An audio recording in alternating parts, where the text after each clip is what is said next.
Bienvenue donc sur la démonstration de chatbot que nous allons vous présenter tout à l'heure avec SamBot. Au préalable, une petite quand même introduction du sujet, hein, c'est normal. Donc le chatbot, alors première question, me direz-vous, qu'est-ce qu'un chatbot? Un chatbot, c'est un programme, oui, doté ou pas d'intelligence artificielle, mais on va voir que c'est quand même bien pratique, et qui peut simuler une conversation avec un humain. Donc le mot chatbot, hein, c'est une contraction de chat anglais discuté, et bot, diminutif de robot, c'est un robot qui discute. On appelle ça un agent conversationnel aussi, hein, en France. Alors vous me direz, le chatbot, c'est une nouveauté, c'est un effet de mode, on en entend beaucoup parler aujourd'hui. Eh bien non, le premier chatbot a été créé en 1966, on le voit en haut à droite là, et Elisa, qui a été créé par Joseph Weizenbaum, professeur au MIT, qui simulait un psychothérapeute qui reformulait en fait les phrases de ses patients sous forme de questions, pour être sûr qu'il était en phase avec lui-même. Donc ça date, hein. Rappelez-vous, je pense que vous connaissez le trombone Windows aussi de Microsoft, hein, dans les années 90, où ça a été un vrai flop, hein, puisqu'il apparaissait quand on ne lui demandait pas, on posait des questions, on ne comprenait absolument rien à ce qu'on cherchait, donc ça a été vraiment une catastrophe. Aujourd'hui, c'est différent parce que on commence à avoir des avatars, des gens un petit peu sympathiques qui se présentent, là qu'on voit.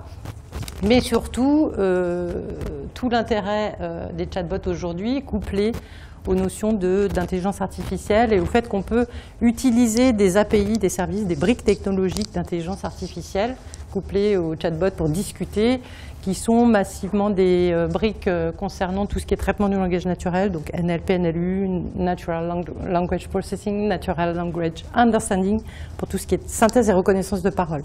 Et ça a été vraiment un apport très intéressant et très enrichissant pour le chatbot. Attends, on revient juste avant. Donc il est maintenant beaucoup plus performant et pertinent parce qu'il comprend mieux, parce qu'il converse en langage naturel avec les humains. Donc c'est ce qui fait qu'il revient à la mode aujourd'hui. Alors vous me direz, ok, conversation, socialisation, est-ce que c'est vraiment intéressant? On sait que c'est un programme, on peut continuer à s'interfacer avec un programme. Eh bien si, c'est intéressant parce qu'il comprend mieux vos questions grâce à ces technologies d'intelligence artificielle et aussi d'apprentissage, de machine learning, hein, pour apprendre au fil du temps. Donc il est plus pertinent. Donc, il peut répondre plus finement aux questions. Sur l'aspect socialisation, savez-vous que dans la relation entre deux personnes, deux humains, 10% des échanges sont d'informations, 90% sont du lien social. Donc, le chatbot doit prendre en compte cette notion de lien social. Il doit être socialisant, faire preuve d'empathie, saisir les nuances d'une conversation pour être bien sûr amical, serviable, et puis être dans une relation comme on peut l'être entre deux humains. Et ça, grâce aux technologies d'intelligence artificielle d'aujourd'hui qui sont mises à disposition, qui sont publiées sous forme d'API et qui sont proposées au grand public, c'est rendu possible aujourd'hui grâce à ça. Les bénéfices de ces chatbots, alors deux grandes catégories. Pour les entreprises, c'est de renforcer, affiner la connaissance de ses clients, hein, grâce à l'apprentissage et à toutes ces conversations qui sont peut-être stockées, enregistrées. Ça permet d'adresser le support de vente, notamment dans le domaine de call center, où le chatbot en fait, va intervenir sur la partie qualification du besoin, pas forcément sur toute la ligne, hein. On ne peut pas imaginer qu'un chatbot va remplacer complètement un call center. C'est faux parce qu'il y a un moment donné où le chatbot va passer le relais à un humain. Parce qu'il va arriver à la limite de son champ de connaissances et du coup, il va faire intervenir un humain. Donc, il est une bonne aide au support de vente, mais aussi c'est un nouveau canal de vente. Les sites de commerce qui ont intégré des chatbots ont eu une augmentation de 30% de transformation du panier en acte d'achat. Donc, ça reste intéressant. Mais il peut aussi rendre des services aux employés, le chatbot, hein, et c'est le cas d'usage qu'on a pris pour le démonstrateur parce qu'on trouvait ça finalement intéressant. On parle beaucoup des chatbots, messagerie instantanée, commerce électronique, mais pas trop adressé à l'entreprise, et pourtant des cas d'usage, il y en a énormément. Pour l'utilisateur, eh bien, c'est l'instantanéité, la continuité dans la relation, la disponibilité 24/24, et de par le fait qu'il a un minimum de lien social, eh bien, il va être serviable, il va être accueillant. Et surtout techniquement, l'utilisateur n'aura plus à télécharger d'applications mobiles sur son téléphone. Il va utiliser une messagerie instantanée et il va pouvoir discuter, dialoguer. Donc c'est très intéressant pour l'utilisateur, mais c'est aussi très intéressant pour l'entreprise qui n'aura plus à développer l'application, à la maintenir, à la mettre à jour, à suivre les versions d'operating system, etc. Donc c'est aussi un gain pour l'entreprise, cette dernière partie. En conclusion, un chatbot, eh bien, grâce au chatbot, ce n'est plus l'utilisateur qui s'adapte à l'application, c'est l'application qui s'adapte à l'utilisateur. Donc on est dans une expérience utilisateur qui est complètement inversée, qui va complètement s'inverser aujourd'hui. Ok, bien les chatbots, mais Atos dans tout ça, Atos va pouvoir vous accompagner. Pourquoi? Parce que le chatbot qui répond à toutes les questions sur tous les sujets n'existe pas, et c'est une utopie de le penser. Il est donc nécessaire de bien définir les cas d'usage qui vont être servis par le chatbot, donc à quoi va servir le chatbot.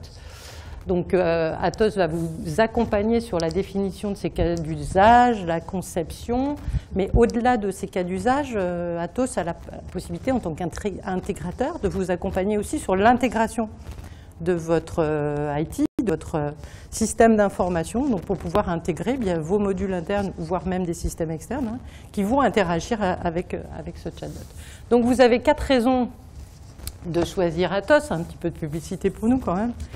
La première raison, c'est notre connaissance de plusieurs solutions de chatbot. Alors il y a tous les grands acteurs, notamment les GAFA, mais il y en a d'autres aussi au niveau local avec qui on travaille. Donc on va vous aider à choisir la meilleure solution adaptée à votre cas d'usage. La deuxième raison, on a un centre d'expertise en intelligence cognitive spécialisé dans toutes ces technologies d'IA, NLP, Search, Machine Learning, et en particulier une équipe à Grenoble qui est dirigée par Goulven, donc on est très territorial, on a une représentation territoriale.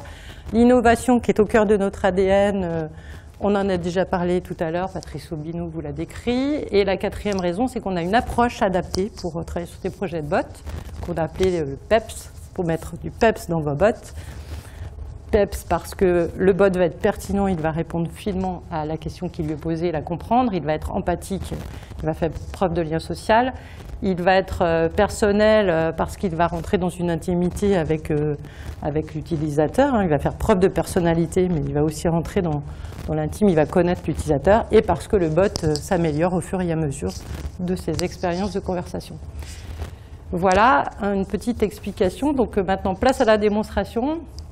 Nous allons donc vous présenter SamBot que nous avons réalisé à l'occasion, un chatbot pour la réservation de salles de réunion. Je ne sais pas si vous êtes dans le même cas que nous. Enfin, c'est un cas d'usage qui s'adresse à toute typologie d'entreprise, privée, publique, tout domaine. Et je ne sais pas si vous êtes comme nous, mais quand on veut réserver une salle de réunion, c'est toujours un peu compliqué. Donc c'est un cas qui peut être intéressant. Voilà, je vous présente SamBot. Donc, je vais faire la première partie de la démonstration sur le téléphone. Et ensuite, on verra plus en détail les différentes fonctionnalités qui sont démontrées sur l'ordinateur. Donc là, je vais dérouler un scénario complet pour vous montrer comment est-ce qu'on peut interagir avec le bot et comment est-ce qu'on peut réserver une salle avec un chatbot. Bonjour.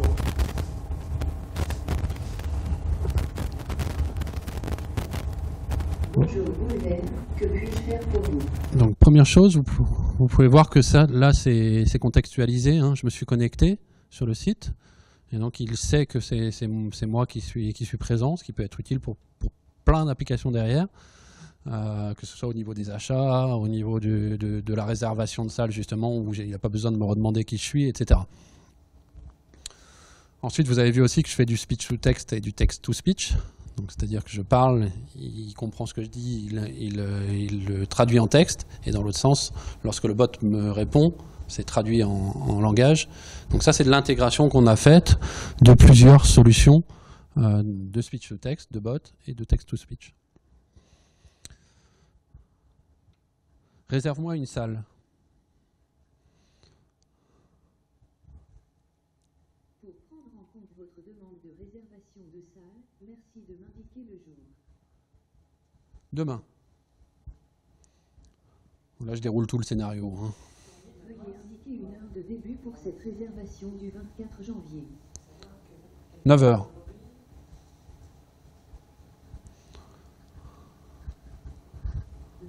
indiquez une heure de fin pour cette réservation du 24 janvier.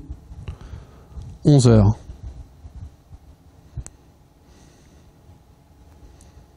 Combien de personnes pour cette réservation du 24 janvier? Le maximum étant 20. 7.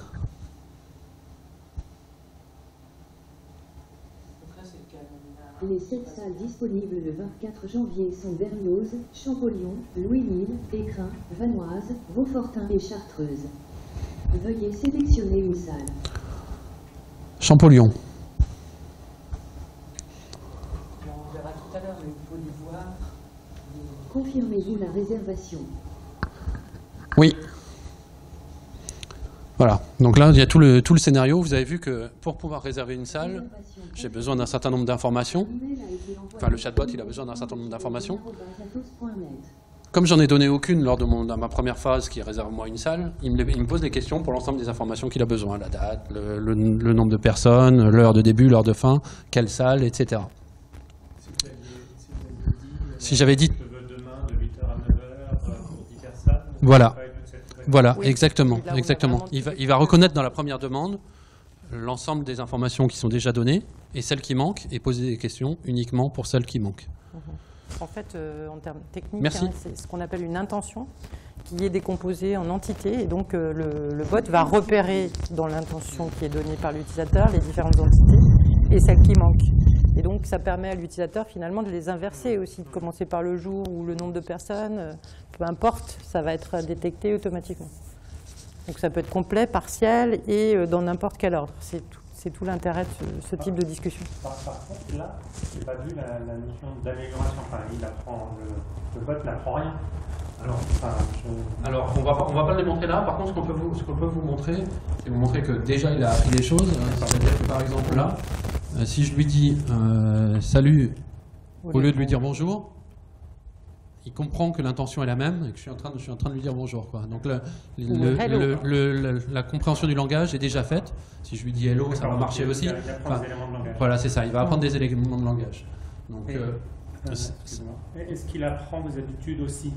C'est-à-dire qu'il sait que finalement, tous les lundis matins, de 9h à 10h, vous avez des envies de réunion et de 8 personnes. Est-ce qu'il apprend des choses comme ça? Il pourrait. Oui. Il pourrait. En fait, ça serait. Je souris parce qu'on a eu la même question juste à la session précédente, mais effectivement, ça pourrait être prévisible. On pourrait l'avoir prévu dans le scénario. Donc, c'est des choses qu'il faudrait prévoir dans le scénario, de se dire apprends, puisque c'est contextuel. Là, comme j'ai montré, on sait que c'est moi qui suis en train de parler au bot. Donc, on pourrait prévoir dans le scénario, en fonction de cette contextualisation, de se dire stock, ou réfléchit ou analyse les demandes qui sont faites régulièrement pour pouvoir les reproposer d'office à l'utilisateur. Donc ça, c'est des choses qui seraient possibles, qu'il faudrait prévoir dans le scénario, quoi. C'est pas la solution Louis, donc là c'est Microsoft Louis qu'on utilise, donc c'est pas la solution Microsoft Louis qui propose directement cette chose-là, c'est quelque chose qu'il faudrait prévoir dans le scénario en lui-même. Avec au choix, soit aller chercher l'information directement en disant tiens, bonjour Goulben, la semaine dernière vous avez déjà réservé cette salle, une salle à telle heure, ça vous intéresse de reprendre la même, ou aller interroger cette information sur un contexte particulier, c'est-à-dire si l'utilisateur hésite, voilà. Si c'est pas trop... Et donc, là, vous avez introduit la notion de scénario. La différence entre ce qui est de base dans le chatbot Microsoft ou un autre, c'est par exemple salut, ça devient bonjour, enfin ça c'est contextuel. Et par contre, un scénario de se dire tiens, je vais lui proposer, c'est en dehors du... C'est exactement ça. Tout ce qui est analyse de langage, NLP, il y a un module que Microsoft propose, les autres solutions de bot proposent aussi ce genre de module, hein. C'est un module de NLP. Donc effectivement, c'est ce qui va permettre de comprendre qu'on est en train de faire salut, hello, bonjour, etc. Donc ça, c'est déjà inclus dans la solution. Par contre, comme vous le disiez, s'il y a des choses plus spécifiques liées au scénario, savoir les habitudes d'une personne, etc., là, c'est du contextuel qu'il faut implémenter. On va le voir, là, voilà, la notion de salle. Là, typiquement, voilà, il sait que moi, c'est une salle de réunion, je réserve des salles de réunion, je ne réserve pas des salles de gym. Donc ça, c'est quelque chose qu'on a implémenté dans la solution pour qu'ils comprennent que tout ce qui n'est pas salle de réunion, en fait, il ne dit pas « je ne comprends pas », parce que ça, c'est le truc insupportable avec les chatbots d'avant. Maintenant, il y a une réponse contextualisée pour dire, voilà, par rapport à votre demande, moi, ce que je suis capable de faire. Donc après, je peux vous montrer. Alors, ce que je peux vous montrer, c'est alors, c'est pas facile avec le micro, en fait. Merci. Donc, je vais vous montrer une question complète, en fait. Hein.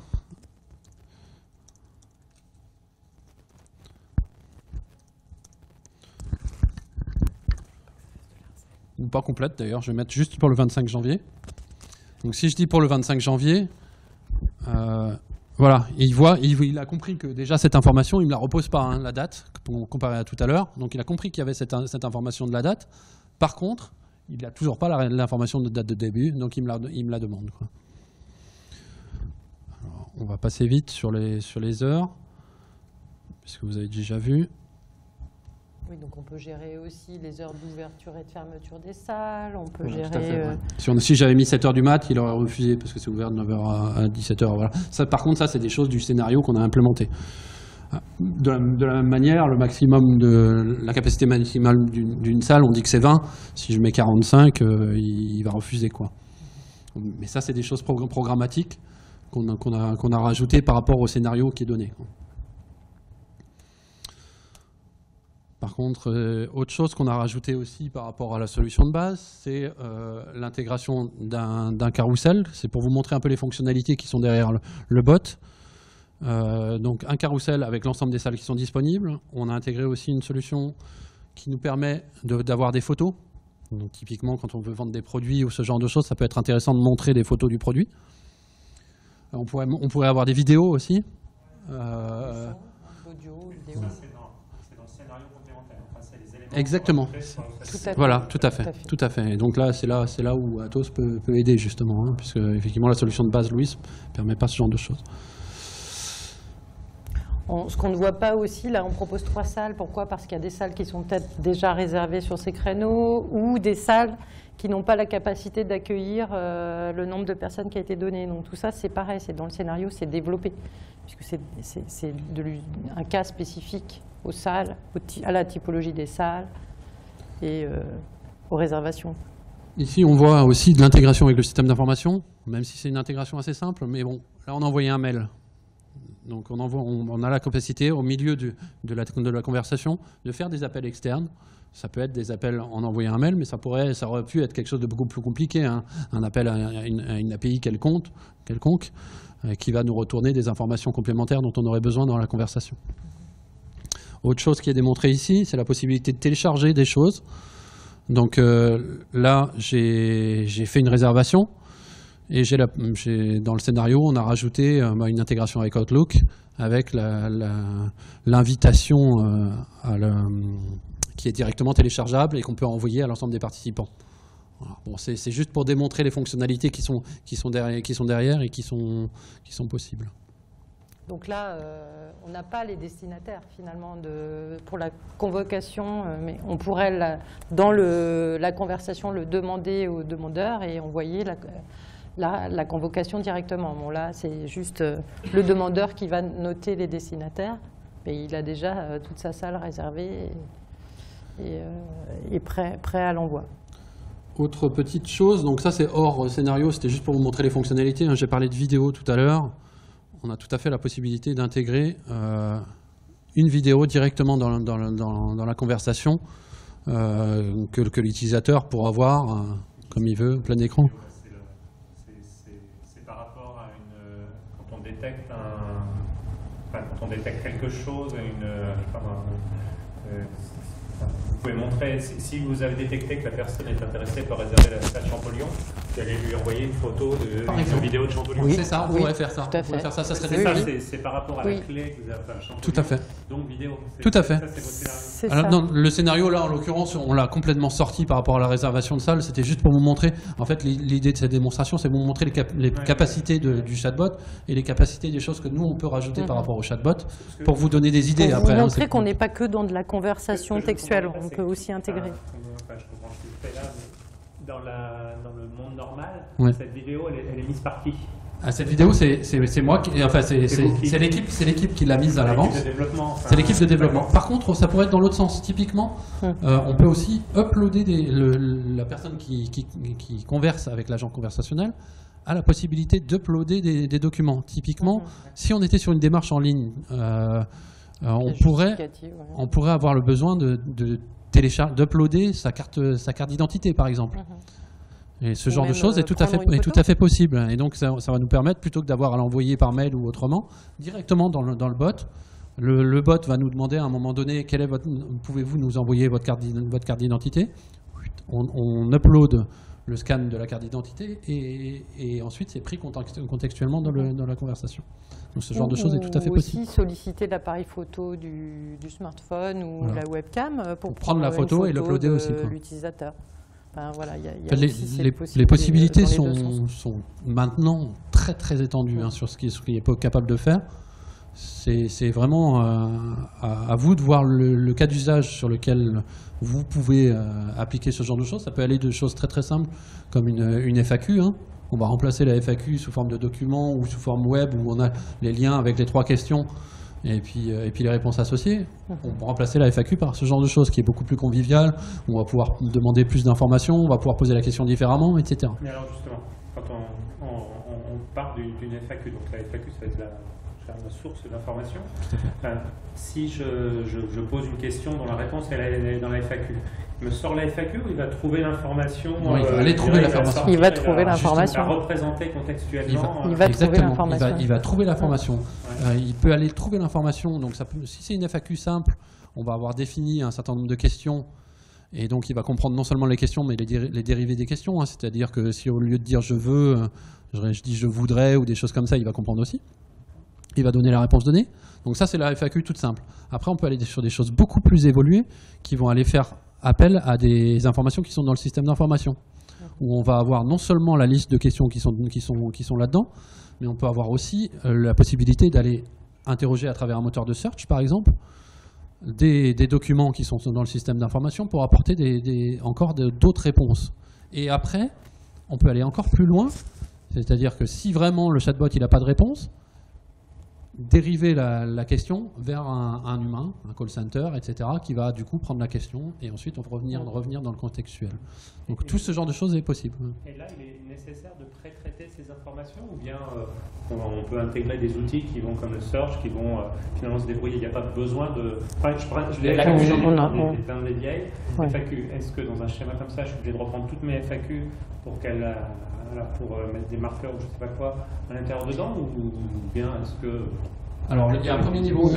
Pour faire le premier niveau que j'ai expliqué, c'est-à-dire les questions de la FAQ toutes bêtes, là on va les réimplémenter dans la solution. Les questions. Quand je dis implémenter, c'est de la configuration, c'est pas programmatique.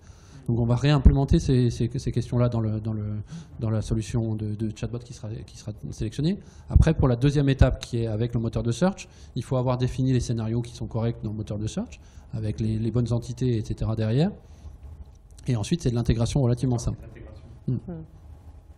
Par contre, on va rajouter des choses quand même aussi, toute la partie conversation pour la qualification de la question. C'est-à-dire que la question, c'est une chose.